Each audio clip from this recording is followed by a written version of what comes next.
Hi everyone. So today I will be sharing my experience on how to make a switch into agentic AI as a working professional. So like you can have a career gap or means like if you're planning to restart it, you have certain experience, you want to restart your career, or you can have a career gap, or you are a working professional or a manager.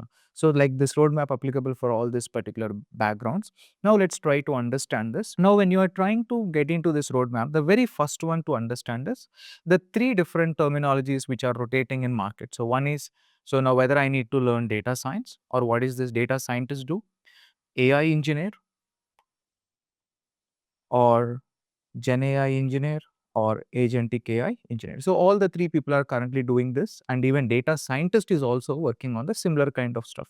Apart from these two terminologies, one more area we need to work around is what are the blockers. So now when you are trying to make any switch to from one to another, so they're going to be blockers. So the very first blocker as a data means like if you are planning to move from one to another is, so the story. So now what exactly your story going to be? Now you are trying to work into, let's say, mechanical field. So why you are trying to get into agentic AI, or you are working as a database guy or a data engineer from the last 10 years, why you are trying to get into data agentic AI? So now the story is very important. So now why you are trying to, that why is very important in order to make a career switch as a working professional. For example, if you take my example, now I am a mechanical guy. In order to get into agentic AI, let's assume I worked on use cases within my mechanical field. So that I got a complete understanding of it. Now I'm planning to make a switch where exactly dedicatedly I want to work on agentic AI. That is one kind of story which you are able to come up with. So now in order to tell a story, you need whatever you learned related to agentic AI, you need to implement them within your job role. That is very important. So that is the first blocker. So what is the story you are trying to explain? And after the story, the second one going to be how to build a use case. So now the second one going to be use case or how to build use case. So this is very important. Now what exactly happens is we all know the roadmap. So now what is the roadmap, especially if I want to get into any agentic AI? So what is the roadmap? For example, I want to learn it. Normally any agentic AI, in order to work, the process need to start from Python programming. You need to be very good with Python. So you need to have a knowledge of SQL. So you need to understand how exactly structured data is stored. And before even you are going and working on agentic AI, Gen AI and all of that, the fundamentals are very important. So now you need to understand the fundamentals like statistics. So statistics is very important for agentic AI guy in order to collect the right quality of data, in order to verify whether the data is relevant for us or irrelevant for us. So in order to make various data related decisions, statistics plays a very crucial role. So statistics is very important for the sake of data quality, for data cleaning, so for making decisions. So now knowingly or unknowingly, if you take LLM models, like we all use ChatGPT. So the idea behind ChatGPT is a probability distribution, so which is a concept from statistics. So statistics knowledge is very important. Now what even recruiters are doing is, now you learned agentic AI or you implemented use cases. Now they start asking questions on, okay man, you worked on agentic AI well and good. Let me start testing you from the basics, from the fundamentals. So if you are not good with the fundamentals like statistics, there is no point really in like build, means the recruiters may not really trust that you really worked on agentic AI stuff. So that's the reason, try to work on statistics, which is very important and essential. And after getting a good understanding of statistics, so from the statistics as well, focus on, means like implement so various data cleaning stuff or data quality stuff or for making decisions using your Python. So now you are able to use Python and you are able to work on certain use cases. Now here comes the question. So Kant, I'm a manager, do I need to really implement them? So the question going to be this. So now as a manager, you want to go as a practitioner or you want to go as purely an architect. If you want to really go as an architect, so now you may not be having a time to go sit and practice. At least try to understand how exactly things really work through Python plus a combination of statistics and understand the idea behind why. So why you are really doing that particular approaches. So now even though you're not implementing it, at least try to understand why you are trying to do it. which is very important. So now go through statistics. Now try to understand the theory behind statistics. So try to implement them using Python plus statistics. So now you are trying to implement them using Python plus statistics, which is very, very essential. So to crack the interviews. And once you got good understanding on statistical concepts, then try to get into machine learning. So now machine learning is the foundation. So now whatever the generative AI you are seeing right now, it is coming from the foundation of machine learning. For example, in machine learning, we got concepts like unsupervised learning. So now if you see YouTube recommendations, they run on unsupervised learning. There is a concept like supervised learning. So now if your phones are able to recognize your face, or your cars are able to detect, auto detection is happening, or pedestrian detection is happening through cars, or you are able to identify whether you are able to get a loan or may not get a loan, or stock market predictions. So all of this comes into the supervised learning. And there is another one called as self-supervised learning. So which is the generative AI is actually comes into the category of self-supervised learning. And then we got reinforcement learning. So reinforcement learning is basically called as the continuous way of learning. So whichever the chat GPT, you give the concept. Whenever you ask a question, you write it writes two different versions. You select the best one. Based on that, it's going to continuously learn to give the best to the customers, reinforcement learning. So machine learning is the foundation. Now, the better you understand machine learning, the better you are able to survive in your client related questions. Any client related questions or stakeholder related questions, to survive there, you need to understand the idea behind the entire machine learning concept, which is very, very essential. And once you got good understanding, means like the goal is not really to go through it like a Netflix series, understand why behind it, when behind it, see the practical coding around it. And in case if you, even though you are a manager, if possible, give a test here and there so you feel confident. So the coding of ML is very, very easy, and there are a lot of tools came into the picture like AutoML and all of that to make our task more easy. And after getting a good understanding on machine learning, get a solid understanding on deep learning. That is the pillar. Now, if you take LLMs, what is the brain? Deep learning. So now if you are able to take chat GPT or take any video recognition stuff, it is because of deep learning. So be very, very good with your deep learning. So now within deep learning, try to go in this direction, understand feed forward neural networks. So you need to start your approach from feed forwards. So try to understand CNNs. So try to understand RNNs. In this way, there are a bunch of algorithms. Try to understand LSTMs. Try to understand your transformer models. In this way, try to get a good understanding of deep learning. So that helps you. So through deep learning, what you are doing is you are learning other libraries in Python called as PyTorch, TensorFlow. You are trying to learn it. This is also very important.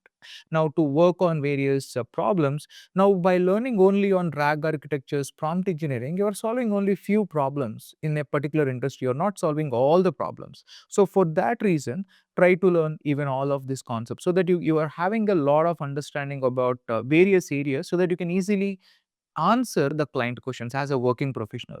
And once you got good understanding on deep learning, then get into generative AI. So where you are trying to understand about prompt engineering. So get your hands dirty on prompt engineering, prompt templates, memory. There are various elements in that. And try to get an understanding of RAG architectures, advanced RAG architectures, and especially how to optimize RAG for a better outcome, for a best accuracy of your particular AI application. So understand RAG and advanced RAG very thoroughly, and evaluations of RAG. Try to get a deeper understanding of it. And once you got that RAG and advanced RAG, try to get into your agentic AI. So you are trying to understand how to build agents. So agent purpose is actually to do automation, or we can call autonomy. To do that autonomy, we build agentic AI. In that, try to go through libraries like LangGraph, try to go through Glue AI, AutoGen, this kind of libraries, and learn about single agent and multi-agent. So human in loop architectures. So these are very, very important. So once you got good understanding on agentic AI, within this agentic AI itself, we try to use MCP, Model Context Protocol.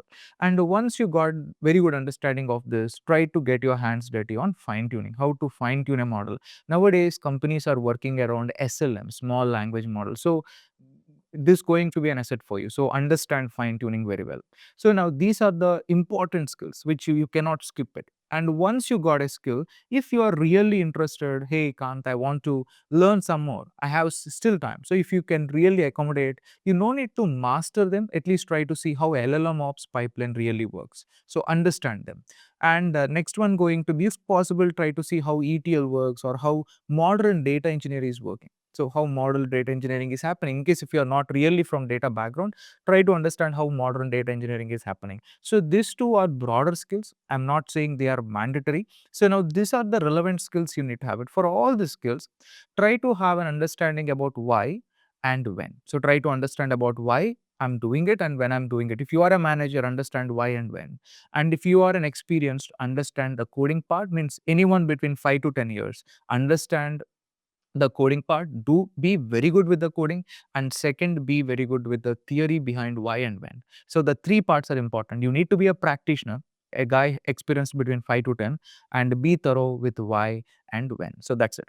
And for managers, you don't need to be pro at coding, but be thorough with the fundamentals, this particular topic. The reason is the client's going to ask you for this problem what you will be selecting. So now they ask you why you are going with Agentic AI, or why you are going with RAG, or why you are going with prompt engineering. So be very good with this concept, so that when you make a switch, you don't sound like a beginner, or you don't means you no need to feel tensed, or you no need to feel that you maybe get identified that you are a fresher. So you are by learning this at this quality, you're gonna sound confident, so that you can easily survive for the next 5-10 years. You're gonna easily get into the industry related to AI, agentic AI.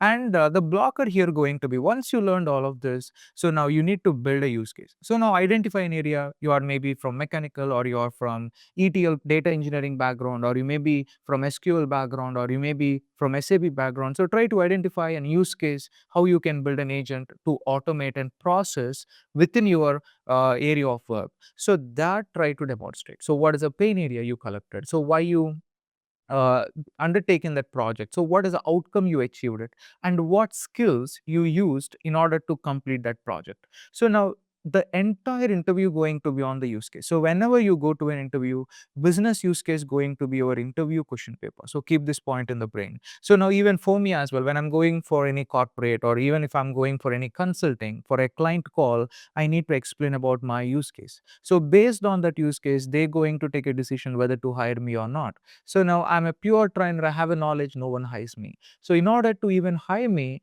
I need to have a corporate experience. I need to work on somewhere. I need to have an experience on agents, developing it. I want to have an experience developing RAG chatbots or prompt engineering. So without them, you cannot really get into any industry. So now learning a course can really help me? No. Implementing a use case is the heart of your career transition. So implement the use case, so that you are able to easily make, means like you can easily crack the interviews. So now use case is one entire interview heart. You can easily crack interviews through use cases. So now all the questions going to be from your use case. So what are all the techniques or tech stack you used within a use case? Those going to be your interview questions. So work on the story, and the second one going to be work on the use cases. In case if you really need a help on how exactly to make a career switch, you are able to reach out to me. I can guide you towards how exactly to, I can help you towards how to make a career switch towards agentic AI or Gen AI or data science for working professionals or any of this. And remember one more thing. Now, the difference is what? What does a data scientist do? So, data scientists actually work on making predictions. So, he's trying to make predictions about business using machine learning or deep learning. So now what data scientist is doing is simple.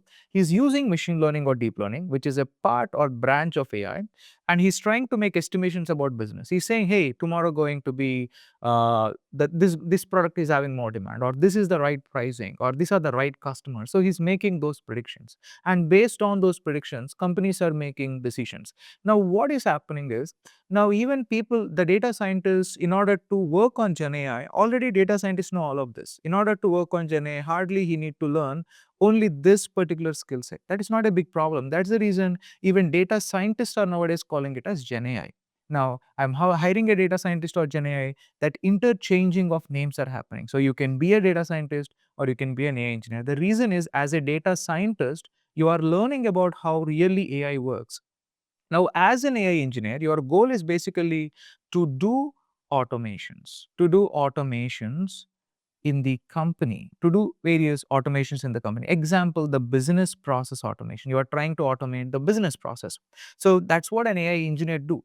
Now, even a data scientist is not really automating, he's helping to make predictions. So that's the reason I can call a data scientist or I can call an AI engineer. So based on the work they are doing, in simple lines, AI engineers are trying to develop automations, especially agentic AI engineers are doing autonomy. So now automation is you define certain steps or those steps are defined by a machine learning. If an error occurs, it's going to stop. But autonomy is not like that. So now even though the errors are coming, AI going to look at the errors and it going to fix it. That is, we are calling it as autonomy. So now remember this point. So data scientist is more of predictions, helping business to make efficient decisions, whereas AI guys, our major goal is to make automations. So if you are trying to go or make a switch as a career gap, so build experience through use cases, career gap people, or a freelancing, or through consulting. Even if you want a detailed guidance, please reach out to me. I'm happy to help you out. So that's it, guys. So please work on the blockers and follow this particular skill so that you are able to make a switch into agentic AI or generative AI or data scientist with the help of this particular roadmap. Thank you.